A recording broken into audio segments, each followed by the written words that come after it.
उसमें सच्चाई है या फिर सिर्फ ये दावा है? किस बात का दावा कर रही है? कि सरकार किसानों की मांगे मान लेगी। मानना पड़ेगा, किसान अपनी जगह ठीक अड़े हुए हैं तो सरकार को मानना पड़ेगा। किसान कोई नाजायज तो नहीं अड़ रहे। सही अड़े हुए हैं जी, क्या कह रहे हैं? असली सही अड़ के बैठे हुए हैं जी। जी जी जी। ਇਹ ਕਿਸਾਨ ਅੜ ਕੇ ਲੈਣਗੇ ਇੱਕ ਚਗੋਡਾ ਦੇ ਕੇ ਮੋਦੀ ਦੇ, ਇਹਨੂੰ ਮੰਨਣਾ ਪਊਗਾ, ਦੇਣਾ ਪਊ। अगर समझिए कि चुनाव खत्म हो जाते हैं, हाँ फिर ਹਲਦੀ ਨਹੀਂ ਰੋਜ਼ ਸਾਰੀਆਂ ਮੰਗਾਂ ਪੂਰੀਆਂ ਲੈ ਕੇ ਫਿਰ ਹੱਲਣਗੇ। जी जी जी। ਹਾਂ ਅਜੇ ਤਾਂ ਤਿੰਨੇ ਦਿੱਤੀਆਂ ਨੇ ਨੇ। एमएफसी लेके जी फिर हाँ जी, एमएफसी लेके फिर हल्लागे जी। एमएसपी लेके हाँ भी जी लोग एमएसपी जो है, हाँ जी हाँ जी एमएसपी मिनिमम सपोर्टिंग प्राइस जो है कि भाई जो किसान उगाता है उसे कम से कम उसका जो खर्चा आता है हाँ जी वो मिलना चाहिए। बहुत खर्चा। लेकिन अभी समझिए कि मुद्दे बहुत सारे हैं, इस पे तो सरकार मान भी गई है। हाँ पे दूसरे बनावांगे, उसके अलावा मुद्दे सारे बना के जावांगे। 4 साल बैठे रहा उरी बैठे रहांगे असि वेल नहीं करो हुण इन्हें जो वेले करते। अच्छा जी, हाँ जी वेले करते वेली मतलब खाली कर दिया है। खाली करते और करिए हुण फिर। अच्छा, अब यही काम है, यही काम रहेगा। हुण इत्थे बैठे रहांगे, टिड्डे भरने उत्थे भरते भरी जावांगे। जी जी। इलेक्शन हो गए, मैं लग गया कौन सा इलेक्शन नहीं आएंगे। इलेक्शन तो फिर भी आने हैं। ये तो एक साल से चलते आ रहे, लगातार बैठे यहाँ तो। ये तो इलेक्शन तो चलते ही रहेंगे। 1 साल हो गया पूरा, फिर नहीं देखेंगे हम। अच्छा, इस इलेक्शन के बाद एक इलेक्शन 24 का भी है। हाँ 24 वाला, फिर अब पंजाब में है, यूपी में है, अब हरियाणा में आएगा 24 में तो इंडिया का है।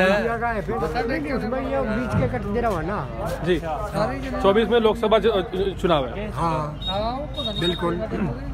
तो आप ये कह रहे हैं कि अगर सरकार नहीं मानती है इस इलेक्शन में तो फिर अगले इलेक्शन में मानेंगे। अब जो बैठे हैं जी जी जी, जब तक कुछ हल पूरा तो कहीं ना कहीं ये सरकार के लिए अब गले की हड्डी बन चुकी है, मतलब बिल्कुल, जो कि अब निकालनी पड़ी है। गले की हड्डी सरकार ने खुद बनाई है, हमने नहीं बनाई है। जी जी जी। अगर सरकार हमारे से कानून नया लाती तो हम हमारे घर पर बैठे थे, अपना काम कर रहे हैं। अब कानून ले आई है तो उसका जवाब तो देना पड़ेगा ना जी। कानून ले आई है, उसके साथ और भी मुद्दे उभर के सामने आ गए। अच्छा, आप किसान हैं? खुद किसान है जी, हम खेती करते हैं। सबसे बड़ा मुद्दा कैसे समझते हैं? सबसे बड़ा मुद्दा तो देखो एमएसपी का है, सबसे बड़ा मुद्दा तो एमएसपी का। हाँ असि तो कहना डॉक्टर स्वामीनाथन की जो रिपोर्ट है वो लागू होनी चाहिए, क्योंकि 2006 में वो केंद्र सरकार ने ही बनाई थी। अच्छा, एमएसपी से किसान को कैसे नुकसान होता है? एमएसपी से देखो नुकसान होता ही जब हम फसल पैदा करते हैं, उस पर कितना खर्चा आता है जी, उसका सही रेट हमको नहीं मिलता तो नुकसान ही नुकसान है।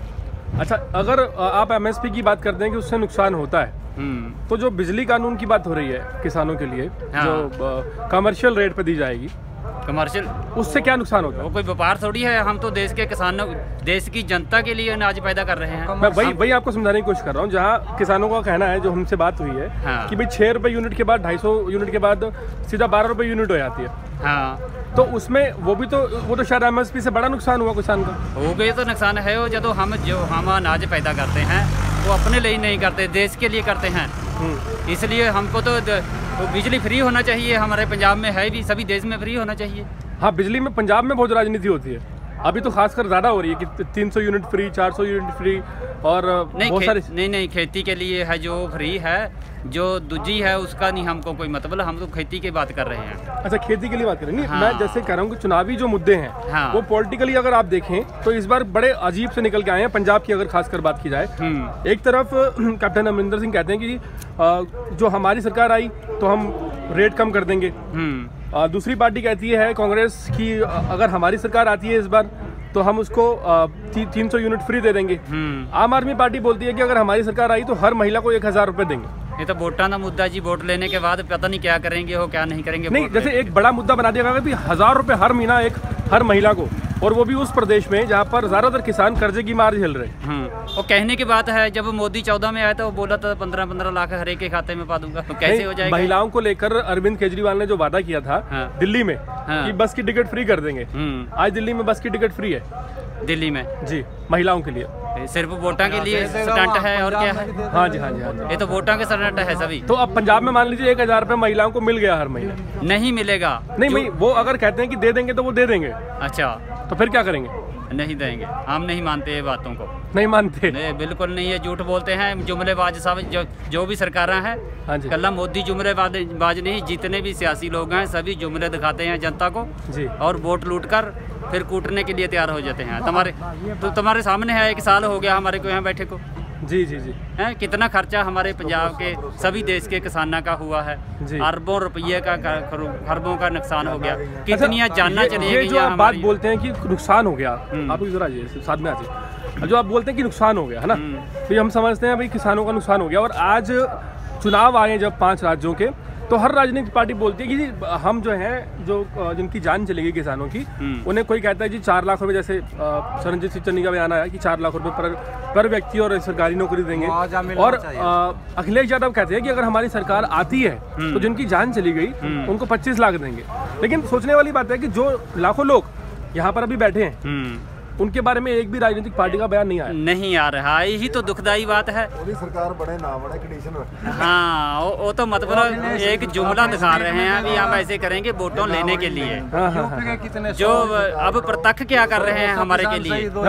यही मैं सवाल यही कर रहा हूँ कि विपक्ष अगर पैसे वाला है, ऑलरेडी उनकी सरकार रही है वहाँ पर, तो उसने अभी तक क्या किया? हाँ, वही बात तो, वही तो हमारे मुद्दे हैं। मेरे को एक इंसिडेंस याद है, मैं 1 साल पहले भी जब था, तो जब नए साल को हम यहाँ आए थे, तो एक सरदार जी मिले, बोले जी मैं जुराबे लेके आया हूँ, जितने मेरे पास पैसे थे। मैंने बोला कि जुराबों का लंगर कर दूंगा, जितने लोग बुजुर्ग हैं उनको जुराबे दे दूंगा। आपसदारी का बात है। लेकिन विपक्ष जो आज इतना फैल रहा है और इस मुद्दे को सोचता है कि बस इसी पे चुनाव जीत लिया जाए। साल हो गया हम यहाँ पर बैठे, हमारे लिए साल में क्या किया उसने? जी, ये साल का मुद्दा नहीं, पिछले कई सालों का मुद्दा है। एमएसपी का डॉक्टर स्वामीनाथन 2006 में कमिश्नर 2006 में डॉक्टर स्वामीनाथन ने केंद्र सरकार को रिपोर्ट सौंप दी थी जी। 2006 के बाद बताओ कौन सी सरकार ने काम किया किसानों के लिए? ये सभी हमारे को जुमला दिखाकर वोटा लेकर वोटा लूटना चाहती है, और कोई बात नहीं है इनके पास। अभी एक बात मैं सिर्फ आपसे कहना चाहूँगा कि सरकार जो है एक मांग मांगती है 1 साल बाद, तकरीबन 1 साल बाद। 26 नवंबर 2020 को आंदोलन शुरू हुआ था। 19 नवंबर 2021 को सरकार घोषणा करती है गुरु पर्व पर कि भाई हम तीनों कृषि कानून रद्द कर देंगे। अभी मांगे 10 और हैं, जो कि बहुत महत्वपूर्ण है, बहुत ज्यादा जरूरी है, उससे भी ज्यादा जरूरी है। क्या लगता है सरकार कितने सालों में मानेगी? हम बैठे हैं, हमको जाने वाले नहीं है यहाँ से, हम जाने वाले नहीं। हम बड़े दृढ़ इरादे से लड़ाई लड़ने शुरू की थी, यहीं बैठे रहेंगे जितनी देर हमारी संयुक्त किसान मोर्चे की जो मांगे हैं वो नहीं मानी जाएंगी, हम यही रहेंगे। क्या नाम आपका? हमारा नाम अवतार सिंह है। अवतार सिंह जी, शुक्रिया। हाँ जी, बता कि ਜਿਹੜੇ ਮੋਰਚੇ ਨੇ ਇਹ ਰੋਜ਼-ਰੋਜ਼ ਨਹੀਂ ਲੱਗਦੇ। ਜੀ ਜੀ ਜੀ। ਨਾ ਇਹ ਜਿਹਾ ਮੋਰਚਾ ਕਦੇ ਲੱਗਿਆ, ਨਾ ਮੁੜ ਕੇ ਲੱਗਣਾ ਜੀ। ਇਹ ਮੋਰਚਾ ਇਹੋ ਜਿਹਾ, ਇਹ ਸਾਰਾ ਕੁਝ ਹੱਲ ਕਰਾਏ ਬਿਨਾ ਨਹੀਂ ਜਾਊਗਾ ਇਹ ਤੋਂ ਜੀ। ਗੱਲਾਂ ਨਾਲ ਕੁਝ ਨਹੀਂ ਬਣਦਾ ਜਦ तक गारंटी ਇਹਨਾਂ ਦੇ ਹੱਥਾਂ 'ਚ ਨਹੀਂ ਹੁੰਦੀ, जब तक उरे कोई नहीं जाता। देखिए, अभी पासा जो है वो किसानों के पास है, पहले पासा था केंद्र सरकार के पास। अभी अगर सरकार मान जाती है तो मान गई इलेक्शन तक, नहीं तो फिर लंबा चलेगा। ये तो लंबा चलूगा जी, ये तो बहुत बड़ा संघर्ष चलूगा। इन्हों दी गल्लां ही ने जी जी जी। जब तक लिखती रूप च कानून रूप तौर पर रद्द नहीं करते, MSP के कानून नहीं बनाते, जब तक ये किसान जाने वाले नहीं। बाकी संयुक्त मोर्चा जिवें कहूगा उकना चलूगा, किसान संयुक्त मोर्चा जो कहेगा उसके हिसाब से उकना चलूगा। बाकी ये रोज चीज़ां नहीं बनदी जी जी। एडे घर बनाने ये खेल नहीं है, खेल नहीं है, खेल नहीं। ये बहुत औखे बने ने, यही एक रीजन है, बहुत औखे ही जाणगे। हाँ, शायद यही एक रीजन है कि घोषणा के बाद भी किसान जल्दी से जताने को तैयार नहीं। घोषणा के बाद भी इसीलिए शायद नहीं। देखो जो मंगे ने, मंग के इन्होंने जो मंगा ने ना, मंगे तो बिना फिर लिखती रूप च कानूनी तौर पर पास होए तो बिना वो भी मोर्चे की सलाह नाल फिर जाया जाए। चलिए, बहुत बहुत शुक्रिया। अंकल जी बड़ी देर से धूप में खड़े हैं जी। हाँ जी, कहाँ से आए बता दीजिए बस। फिरोजपुर पंजाब से। फिरोजपुर से। ये पढ़ा लिखा बंदा नहीं, जरा नहीं पढ़े लिखा उन्होंने ज़्यादा नॉलेज नहीं, ये पढ़ा लिखा है, पढ़ाई लिखाई तो रह नहीं गई। हाँ जी, क्या लगता है आपको, मतलब क्या समस्या क्या है? सरकार क्यों इतनी अड़ियल हो जाती है? सरकार तो आपको पता ही है पूंजीपतियों की है सरकार। क्या है कि हम किसान लोग तो हैं, लेकिन ये पूंजीपतियों की निगाह में ऐसा है कि जैसे हम कोई इनके सामने हमारी अहमियत ही नहीं है। इनको लगता है कि हम अपने हिसाब से पूरे देश को चलाएंगे। ये कौन है, ये तो कीड़े मकोड़े हैं, इनको कुचल कर कुछ भी कर देंगे, ऐसा सरकार सोचकर चलती है जी। तो आपको लगता है कि कहीं ना कहीं सरकार जो है वो पूंजीपतियों के हाथ में, और इसीलिए ये सब हो रहा है। जी चलिए, बहुत बहुत शुक्रिया। देखिए, किसान आंदोलन में हम हैं और लगातार कोशिश कर रहे हैं आपको दिखाने की कि किस तरह से 1 साल बाद भी जज्बे में कहीं कमी नहीं आई है। और इलेक्शन की यहाँ बात की जाती है तो इलेक्शन फिलहाल वाले जो 5 राज्यों के हैं विधानसभा वो तो हैं ही, उसके अलावा बात की जा रही है अगर 2024 का इलेक्शन सरकार को बचाना है तो भी मांगे माननी पड़ेंगी। जी, क्या कह रहे हैं? हजारों किसानों पर पर्चा दर्ज किया है जी, पंजाब में भी है, हरियाणा में भी है, यूपी में भी है। 600-700 किसान शहीद हो गया है, उनका भी कुछ होना चाहिए ना, तभी हम यहाँ से जाएंगे। ऐसे हम कहाँ 70,000 केस है किसानों पर, जब तक रद्द नहीं होते और MSP पर कानून नहीं बनता, और कानून तो रद्द हो गए हैं, चलो तो उतनी देर नहीं जाएंगे जितनी देर सभी फैसले नहीं होंगे। चलिए।